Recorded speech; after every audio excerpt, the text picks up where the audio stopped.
marvelous to have a man come from another country whose mother tongue is different than ours.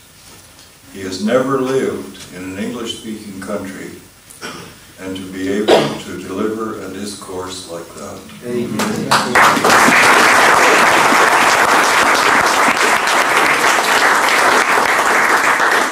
And make us laugh. And I want to say that Brother Rude, who is in no sense of the word rude, is a brother whom I love very much. He told me today that I was among his 5 best friends. I can say the same to him. We're working together on something that I won't reveal to you right here now. It's going to be, I hope, a book eventually. And we have to communicate across many, many miles. But I think love and the internet, and perhaps even the Mexican mails, will assist us. And we've known each other for many years, worked very closely together. And he and I, probably among all of the ex-witnesses that I have known, feel more keenly about the importance of the Lordly Supper, Holy Communion, the Eucharist, the remembrance. And I would ask all of you, when you get a chance, to go to an account of the first, or the oldest account, I should say, of the celebration of the Lordly Supper to be known to historians. It was produced by a man by the name of Hippolytus. And when you celebrate communion in future, it may be well to use that as a pattern for the celebration of communion. There's no law that says that you have to do it, but it's quite beautiful. And I would ask you to examine it. I wanted to mention, sometimes I think English is so deficient. We say Sunday. In French, as some of you know, they say dimanche. And in Spanish, domingo, the Lord's Day. They have retained that tradition. We say Easter, like the Germans, after a pagan goddess. In most other languages, in Spanish I know, it's Pascua, the Passover season. Brother Rude tells me that in Swedish and Danish as well, they use that terminology. I wish we did. We know what we mean by Easter. There's no sin in using that expression, but I wish we used a Christian or a Jewish term. And we do have the expression, the Paschal season, and I prefer it greatly. In any case, brothers and sisters, I wanted to make these few remarks on this matter, and I wanted to say a few things to you personally. This is the last chance that I'll get to speak to all of you at once. We in America, whether Canadians or Americans, have the notion that the British people, particularly the English people, are very staid and rather formal. I want to say to you that I have been impressed by your warmth and your love. Amen. I'll say that too.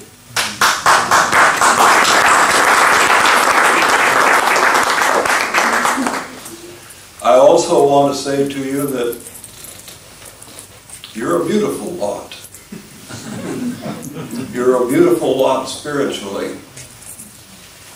I can't tell you, too, how nice looking you are. I'm impressed by that. And I mean that whether your origin is Anglo-Saxon or whether it's from some other part of the world. One of the things that impresses me and impressed my wife, I know, is your fine complexions that come from all of this drizzly weather that you have. You see, the rest of us get dried out in parts of the world. And it is really quite nice to be with you, quite refreshing, quite beautiful. And while your physical appearance is good, your spiritual appearance is even better. And I want to tell you how much I love you, how much you mean to me, how wonderful it has been here to be with you, to associate with you, to get to know you. It's a real privilege. And I would ask you something, and that is, when we go back to Canada, and from Canada to the States, and from the States to Mexico, I would like to take your love and your best wishes to all the dear friends over there.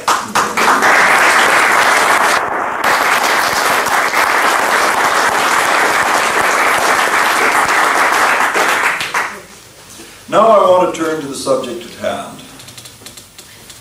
Jehovah's Witnesses and the Third Reich. I became interested in this subject when I was working on my book, Apocalypse Delayed, the Story of Jehovah's Witnesses. I got rummaging through the yearbooks, and I came to the 1934 yearbook of Jehovah's Witnesses.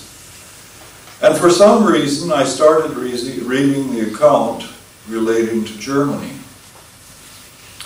I found in that account what was known as the Declaration of Facts in English, in German the Erklärung.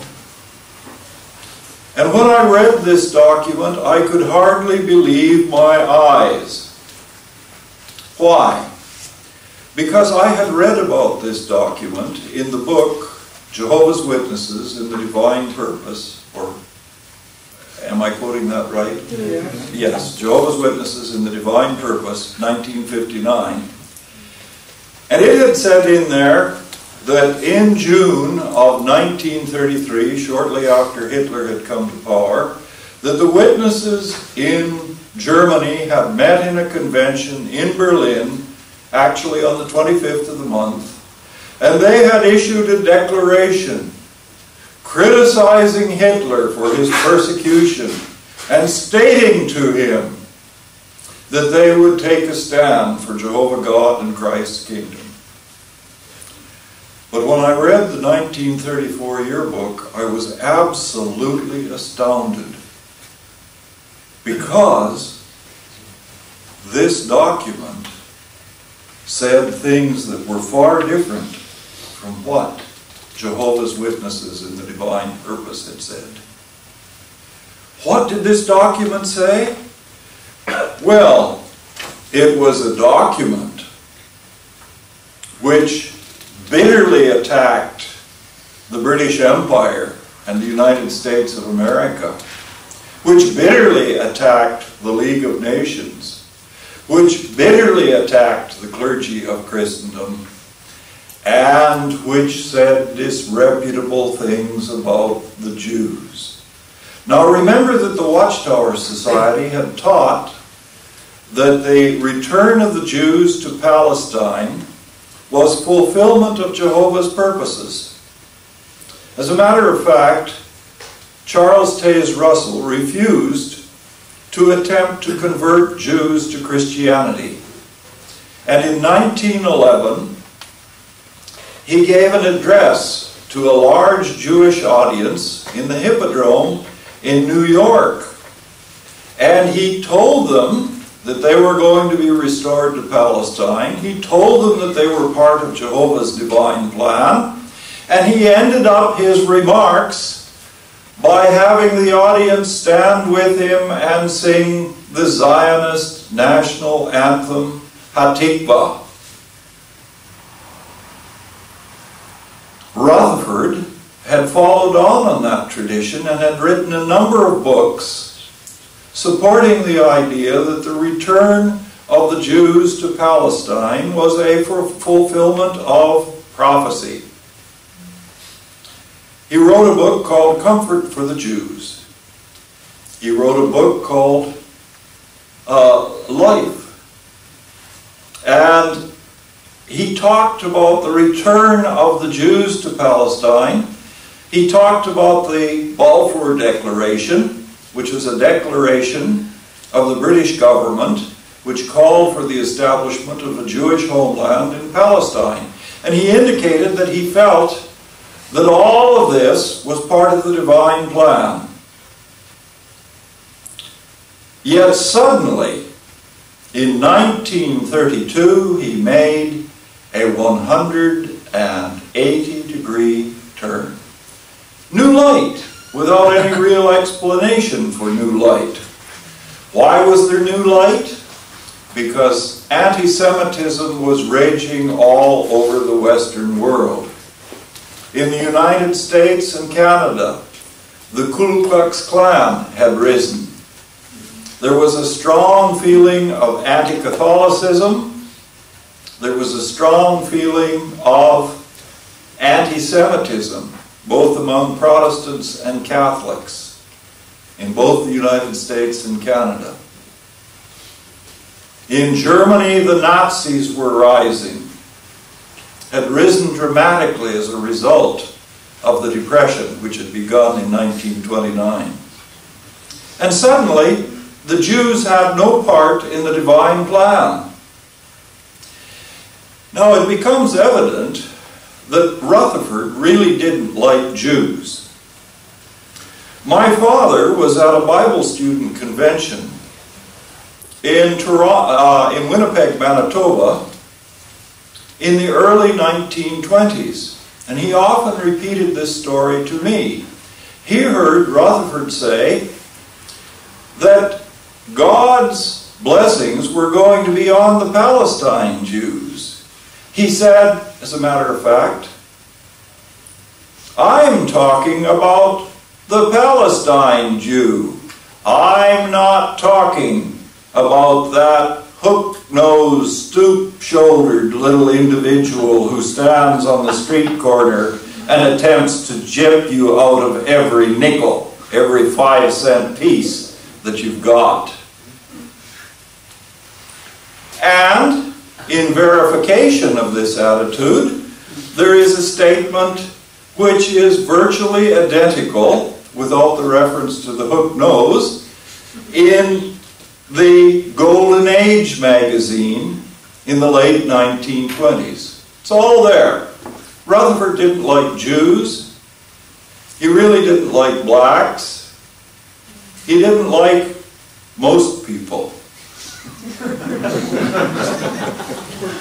And the fact of the matter was that it was very easy for him to condemn the Jews because the Jews, as he said, were part and parcel of the money-making machine of the world, the commercial entities, which were one of the 3 organizations which were going to be torn down at the Battle of Armageddon. Of course, the other 2 entities were the political and the religious. And the Jews were fully condemned. Now, in the Declaration, Rutherford went so far as to repeat what he said was a proverb in New York. He said, there is a proverb in New York which says, the Irish Catholics run it, the Jews own it, and the Americans pay the bills. Now, the Watchtower literature began to shift its position on the Declaration. How so? Well, in 1985, I published Jehovah's Witnesses, Apocalypse Delayed, the story of Jehovah's Witnesses. And I brought this to the attention, I think for the first time, I brought this to the attention of the English-speaking world, that this is actually what had gone on. And that this document was simply an attempt of the witnesses, and particularly the Watchtower Society, to ingratiate itself with the Nazis.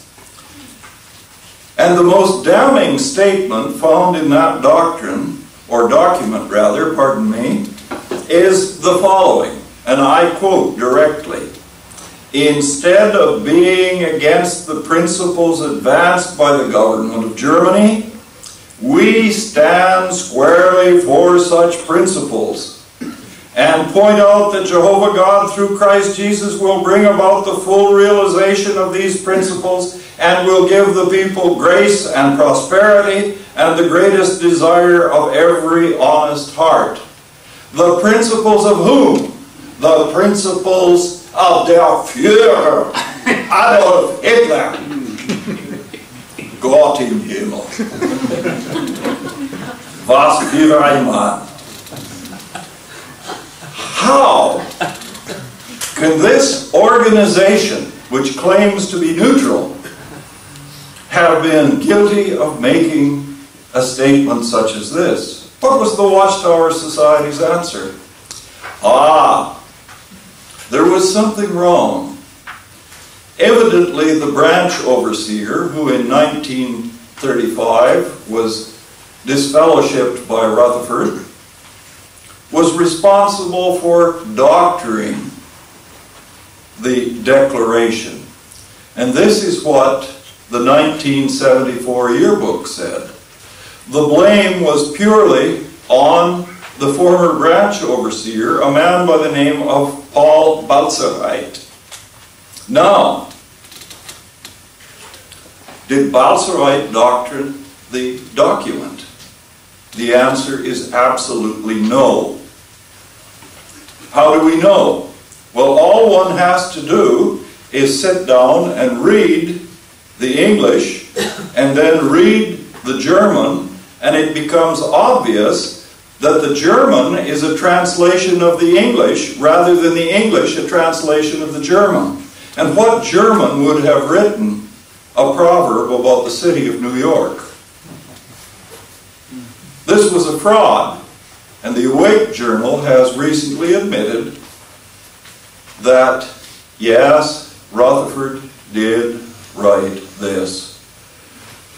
But they've come up with a new angle. What's the new angle? Well, he really didn't know what Hitler was all about. Now, this is in June of 1933. Hitler came to power on January the 30th, 1933, and the dictatorship was well on its way. The declaration was distributed all over Germany, and along with the declaration, a private letter was sent to Adolf Hitler. This was evidently written by Baltzereit rather than Rutherford, but with Rutherford's full authorization, because Rutherford was in Berlin along with Nathan Knorr immediately prior to the June 25th convention. And in this, Baltzereit said, "Oh, Rutherford has always been friendly towards Germany. As a matter of fact, he was sent to jail in the First World War for refusing to attack Germany in 2 publications of which he was the editor." Now, this is as phony as a $3 bill, because the Bible students in the First World War attacked Germany along with everybody else. And when Rutherford and his colleagues were facing prison in the spring of 1918, they said it was all right to buy war bonds, and they called on the Bible student community to pray for an Allied victory over Germany. But this was what Baltzereit tried to pan off on the Nazis. Besides this, he said that Rutherford refused to publish the atrocity propaganda about Germany. Now, what did he mean here? Now, this is very interesting. The Jewish press outside of Germany was horrified by the Nazis' attacks on the Jews. And in France, in England, and in America, the press began to publish accounts of the attacks on Jews in Germany. And in this letter to Hitler, they say, "Oh, We had nothing to do with that.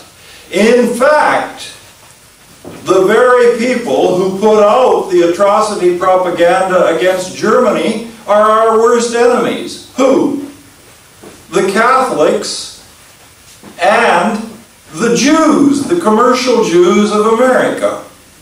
Now the fact is that there was a good deal of Catholic persecution of the witnesses, but there is no evidence at all whatsoever of the Jews being involved in the persecution of the witnesses. It was nothing but a thoroughgoing lie. Now then, what happened? Well, this is very interesting. The fact is that the day before the convention, the German government, actually both the German and Prussian governments, placed an absolute ban on the witnesses in Germany, and on the 28th of June they seized the branch offices of the Watchtower Society in Magdeburg. Now, fascinatingly, while the Nazis were doing this, the witnesses were distributing the Declaration of Facts, although a great many of the ordinary witnesses were not willing to go along with it. The fact is, however, that the witnesses who had been distributing anti-American tracts all over Germany in the form of a booklet called The Crisis, which was a talk that Rutherford had given, one of the talks at least, that Rutherford had given the previous year in Washington, D.C. during what is known as the Bonus Army Affair. When the Depression came, there were thousands of people in America who were in terrible distress, and veterans of the First World War had been promised a bonus of $500, but they were not to receive it until 1945. Now these people went to Washington with their wives and children, and they said, "Give us this money, we're starving, give it to us right now. We fought for our country, give us the money." Well, the American government, under President Hoover, refused. And the police tried to drive some of these people out of Washington, D.C., and a couple of men were killed. Then the president sent in the American Army under Douglas MacArthur. They killed a couple of men. They gassed 2,000. A baby died, and a small boy was blinded. This was under Generals MacArthur and Dwight David Eisenhower. It was a terrible event in American history. But before this occurred, Rutherford had gone to these people and given a speech in which he said that the United States was soon to be governed by a dictator, and then Jehovah God was going to come in and destroy it. It was staunchly anti-American, if everything ever was. Now Rutherford had a real hatred for the United States and Great Britain. As I've said, the only thing that he liked about Great Britain was that there wasn't prohibition over here. The fact is, though, that after having distributed the crisis, having said all of these things, what did Rutherford do before he went back to the United States, before the 25th of June convention? He went running to the American Council and called on the assistance of the American State Department, because the Watchtower was an American organization, and there was a 1923 treaty between Germany and the United States which said that Germany couldn't seize the property of American companies. And believe it or not, the American Council and the American State Department, after having been attacked in the most vicious way by this man and by the witnesses, went to bat for them and fought all summer long in 1933 to have the Watchtower properties restored and to have the witnesses granted religious freedom in Germany. Now, one can say that the American government, along with every government in the world, has done some very wrong and occasionally some very corrupt things. But there is a beautiful side to American history and to American attitudes. And one of them is that there is a large segment of Americans who believe thoroughly in the principles of freedom. And the result was that the American government went to bat. Well, what happened then was very interesting. Rutherford sent the Central European branch overseer to Germany to try and work with the American embassy, the American consular officials, to get the property back, to get the presses rolling again. In the meantime, the Germans burned practically all Watchtower literature. But as a result of the fact that the Germans still needed good relations with the United States in the early 1930s, eventually they turned the property back. They allowed the Bethel workers to go back into the Magdeburg plant. They allowed them to stay there till 1935, and they even allowed them to print Bibles. The witnesses were to a certain extent suffering. Some of them lost their jobs because they wouldn't heil Hitler. Some of them were actually persecuted, picked up, and sent to jail for short periods of time, but things were not too serious in the early 1930s in Germany for them. Rutherford, at first, wanted them to keep their heads down. And he had his representative in Central Europe, in Germany, a man by the name of Harbeck, send out a letter to all of the witnesses in Germany. And this is a most amazing letter. Brothers, obey the law.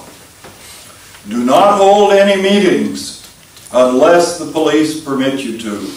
Do not give any public talks. Do not order literature. Everything is under ban. And then he ended up by saying, and this is very interesting, we may not be able to carry on the witness work until the millennium. So just be quiet. Do what the Nazis want you to do. And this letter was distributed all over Germany, and there's a picture, a damaged copy of this letter, which is on the internet in German. It hasn't been translated except in my documents yet. But that's what it says, and Harbeck also says that he is acting as the direct deputy or representative of Hitler, of Rutherford. It's the same. The même chose, eh? And that Rutherford has given him these instructions. Now then, in the early fall of the year, it became obvious that while the Nazis were willing to let them have the property, were willing to let them print Bibles, weren't going to bother them particularly except at local level, they were not going to allow them to distribute Watchtower literature in Germany. So in the November the 1st, 1933, Watchtower, Rutherford published an article called Fear Them Not, and it came out in German the next month. And it said, you have to go out and preach, and some of you say, well, maybe we'll be killed if we do that. Well, that's all right. That's what you should expect. The result was that the witnesses were ordered to go from door to door, ordered to distribute smuggled literature, and if they got caught, they should expect to be executed. Now here was Rutherford, sitting back in Brooklyn and sunning himself in San Diego, California during the winters. As the former Canadian branch overseer Walter Salter said, going from drink to drink while we go from door to door. It's a horrifying thing. And what did the witnesses in Germany do? The argument that is given by the Watchtower Society and by a number of scholars is that they went out and did what Rutherford told them. The fact of the matter is that after a careful study of this matter, I calculate that no more than 2/5 of them did. And the 1974 yearbook admits that even many of the circuit overseers, people at the branch offices, and many of the ordinary witnesses felt that this was foolish. And they used the Harbeck letter. They said, you know, this Watchtower can't be right because look, we have this letter. What's up here? Well, of course, Rutherford had done another 180-degree turn. Well, some of them did. Things weren't too bad in the early 30s, and other religious organizations were keeping their heads down. Oh, the Nazis hated everybody. Hitler said, oh, I love the churches, and you've got to have religion taught in the schools and so forth. At the same time, he was suppressing certain religious groups, and he was even throwing numerous priests in jail, despite a concordat with the Vatican. And if you want to read a nasty story about somebody else's compromise, read Cornwell's book, Hitler's Pope, about Pope Pius the 12th. Pacelli, as he was then, Cardinal Pacelli. It is one of the most revealing things in the world because this man not only sold out the German people as a whole, but he sold out the Catholic laity, the Catholic party, and to a certain extent the Catholic clergy in Germany, who in the beginning were prepared to take a stand against Hitler. Now, it's interesting, we see so much of a parallel here between the behavior of Pacelli on one hand and the behavior of Rutherford on the other. Now, what this resulted in was, of course, that the witnesses irritated the Nazis. And if this wasn't enough, by the fall of the next year, Rutherford called them to meet and distribute a statement attacking the Nazi government all over Germany, and telegrams were sent from America, Britain, all over the rest of the world saying, Hitler, if you don't stop your persecution of the witnesses, God is going to strike you and your National Socialist regime. Well, you know, you don't wave a red flag in front of a bull. You don't incite a crazy man. And this occurred after Hitler had turned on many of his own supporters, the left wing of his party, the SA, and Ernst Röhm, and taken many of these people out and shot them. There was a bloodbath in Germany already. And here Rutherford has them send these telegrams, and you can imagine what happened. Jehovah's Witnesses and the Divine Purpose and numerous other sources give an account by a man who was present when Hitler received these telegrams, and he went into an absolute rage and said, I'm going to destroy this brood in Germany. Well, Rutherford, as I say, was back in Beth Sarum, very comfortable, and shortly thereafter he was to do the same thing with the American and Canadian witnesses over the flag salute issue by saying things which enraged the public and turned the persecution loose on the ordinary Jehovah's Witnesses. The result was, of course, the terrible persecution of the witnesses. Now, the interesting thing is, many of these facts, I brought out some of them in Apocalypse Delayed, but thereafter I wrote another article in the Quest magazine, and I had obtained other information. I obtained statements from a talk given on the history of Jehovah's Witnesses in Germany by Konrad Franke, who had been a former branch overseer after World War II. And Franke tells very frankly about the 1933 convention. And he said that when he and another witness brother arrived there on a motorcycle, the place was decked with swastikas. And they went inside and they were very upset because they sang a hymn and the words were all right, but the music was the same music as the Deutschlandlied or Deutschland über alles. And here, can you imagine these people who were being persecuted, who hated Nazism, who had been taught that the nation was of the devil,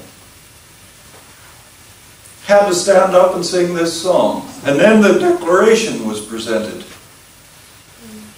And a lot of them said, we're not having anything to do with this. They were horrified at the attempt to compromise with the Nazis. I published the declaration, I published the Hitler letter, I published the material from Franke's talk in both German and English. Interestingly, this very soon got onto the internet. Some of you may have seen some of this there on the internet. The brothers in Italy, ex-witnesses, translated my article into Italian, and it created quite a stir in Italy. A German doctoral student by the name of Detlef Garbe somehow got a hold of a copy of my article, and he used it in his doctoral dissertation, which became a book which has gone through 4 editions, in effect, put the swastikas up. And he goes on beyond that to say that they opened the